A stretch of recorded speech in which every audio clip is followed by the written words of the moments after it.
Good evening, this is Eva Cooks, and tonight I'm still using Laura Pepperon's The Stash Cookbook, and right now I'm cutting green beans to make her green bean almond, slivered almond dish. I was gonna make it with coconut chicken, but most unfortunately, I did not mark the large chicken package. Don't eat for my cooking show, and my son ate it.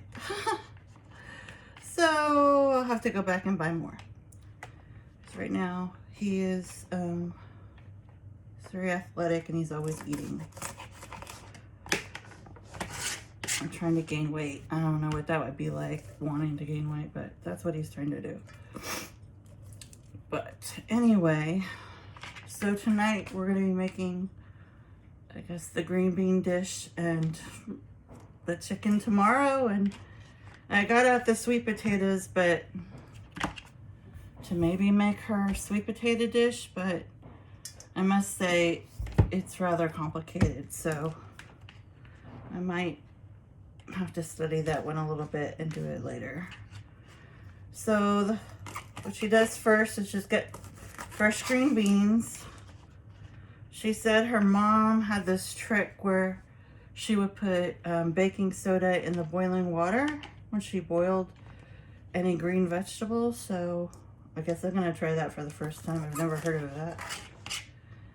Then you put the green beans, well, first you boil them for like 3 minutes, and I have 2 pounds. And then you get out your frying pan and you fill it with olive oil and butter. She likes to use like a higher end butter, like I think she was using an Irish brand, but I mean, you could use whatever butter you want. I try to use low salt butter because I have high blood pressure, but I mean, it doesn't taste, I mean, I don't think it's as flavorful, but anyway.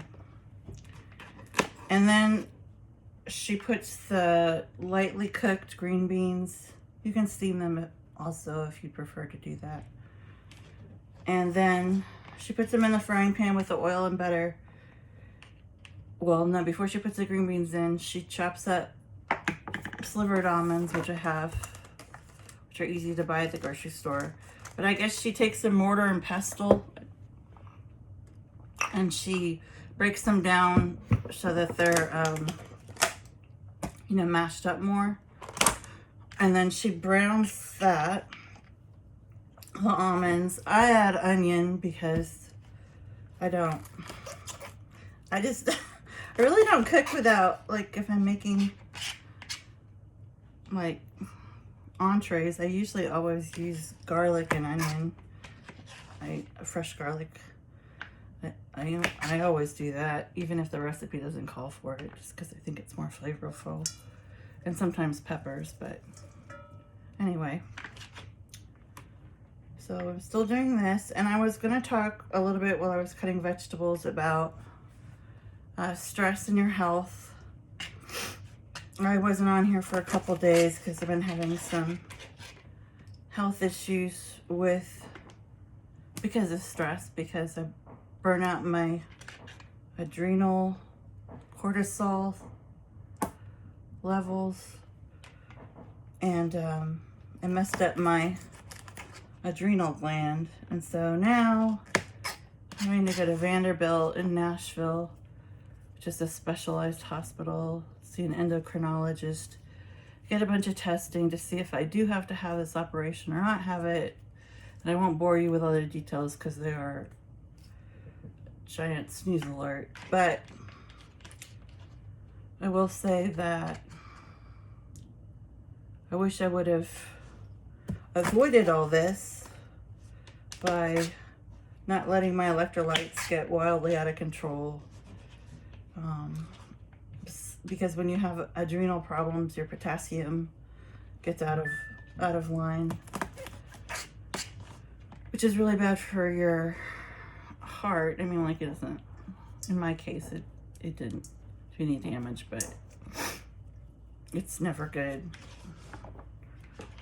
to do that. So, because it can cause kidney damage if you let it go. So your electrolytes are very important. And so that's one of the reasons this kind of on this healthy kick right now, because I gained weight from having the adrenal problem. Of course, your adrenal glands not only like affect your mood, but it affects your body temperature, and it also affects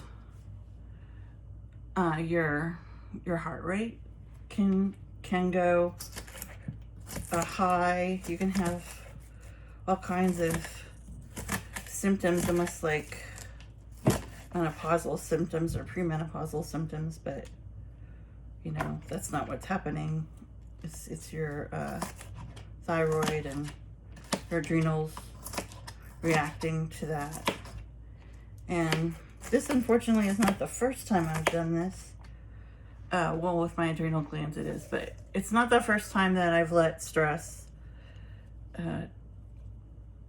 basically make me have a disease out of sheer neglect of myself, because I was putting everybody first, which is not the right choice. Because, well, not just people, but, you know, putting career, putting goals. I had it, I mean, he's passed away now, but I had a dog with dementia, and I was really spending a lot of time with him. And today when I went to the park and I didn't have a dog, I hate it. I hate it, hate it, hate it. I hate not having a dog when I go to the park. It's so weird. I had to go buy cat food the other day, and it's so weird just to even go to the pet store without my dog on a leash. This is bizarre. I don't like it. Anyway, when I was in my 30s, right? Yeah, late 30s. Maybe early 40s.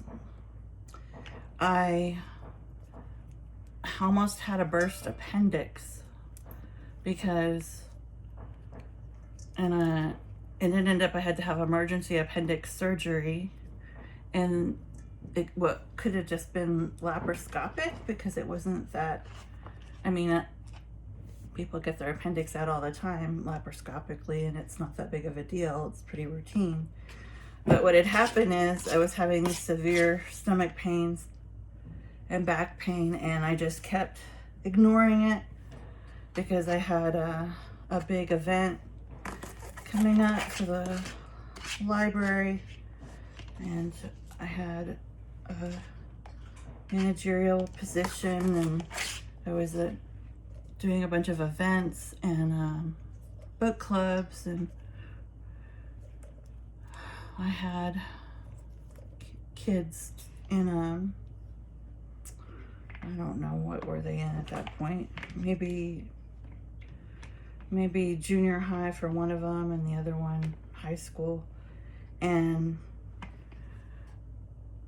I just was doing like what you do, like you just do a lot of chauffeuring,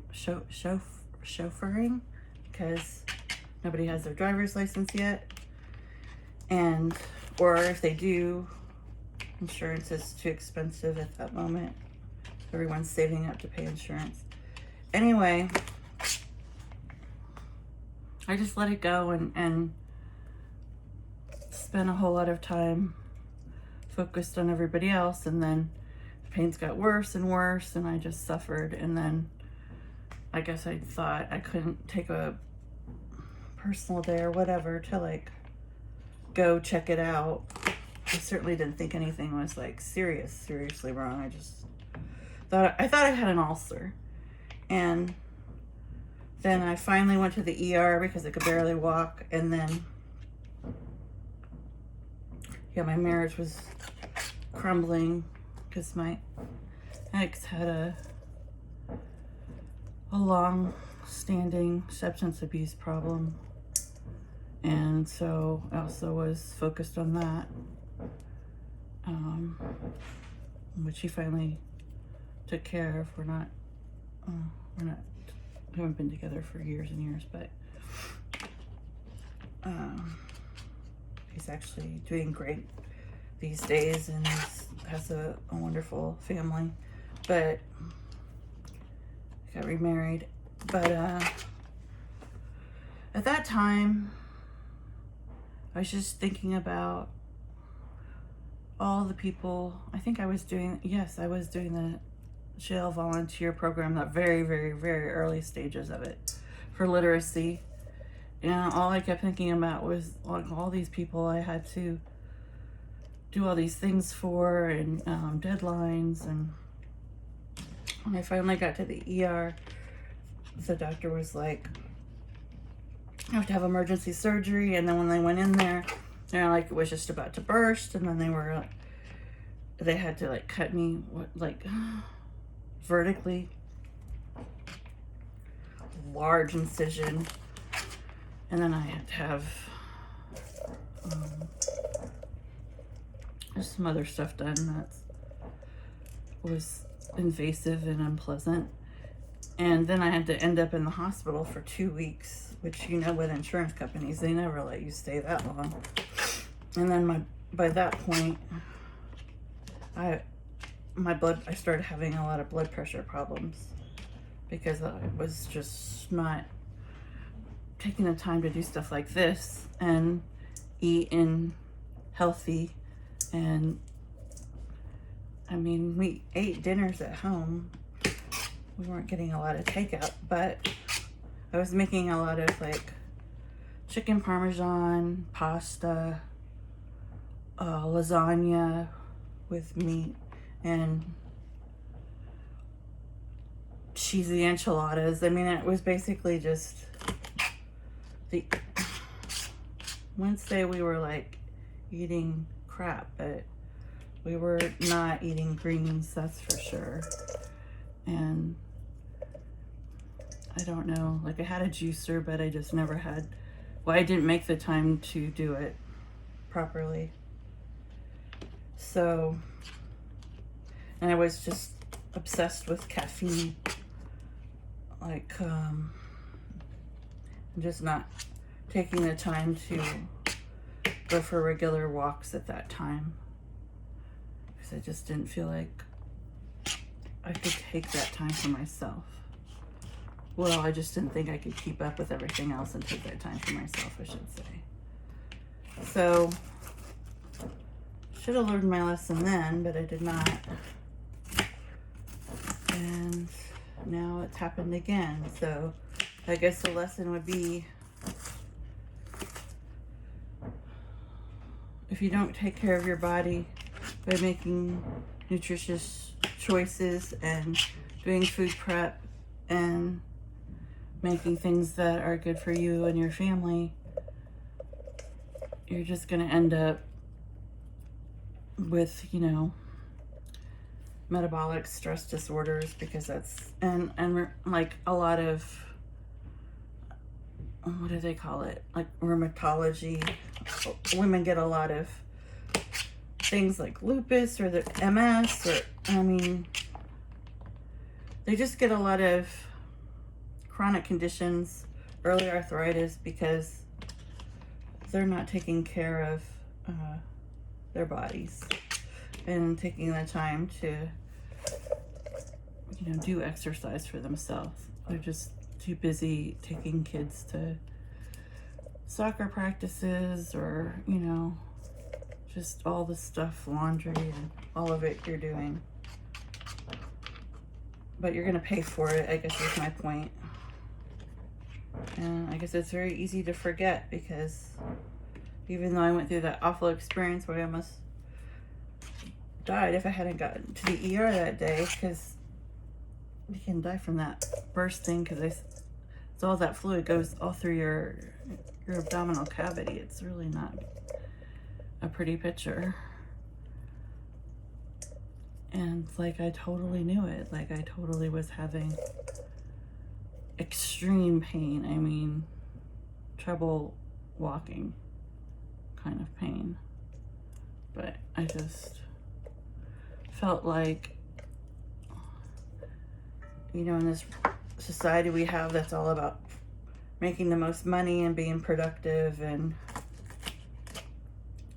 being a good mom, I just felt like at that time, or, you know,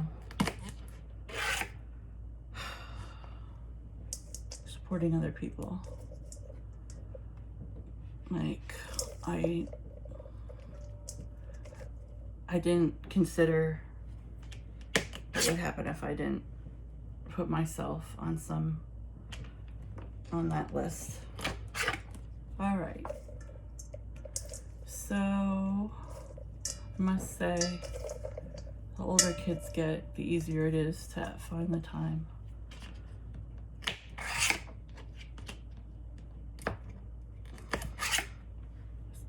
All right, so I think I've done enough chopping.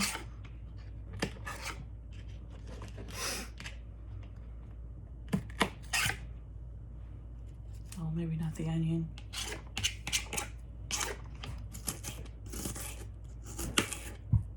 And the recipes I bought ingredients for is, she makes this buffalo cheese cauliflower. It's like an appetizer. I wanted to make that. Sounds really good. And she also has a sweet potato recipe I wanted to try.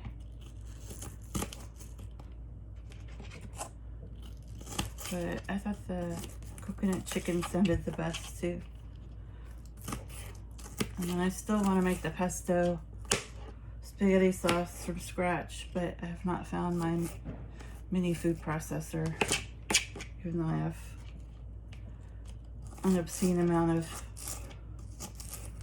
kitchen appliances that I've bought over the years on sale. Couldn't find the right one. So it's got to be here somewhere. All right, so now we're good.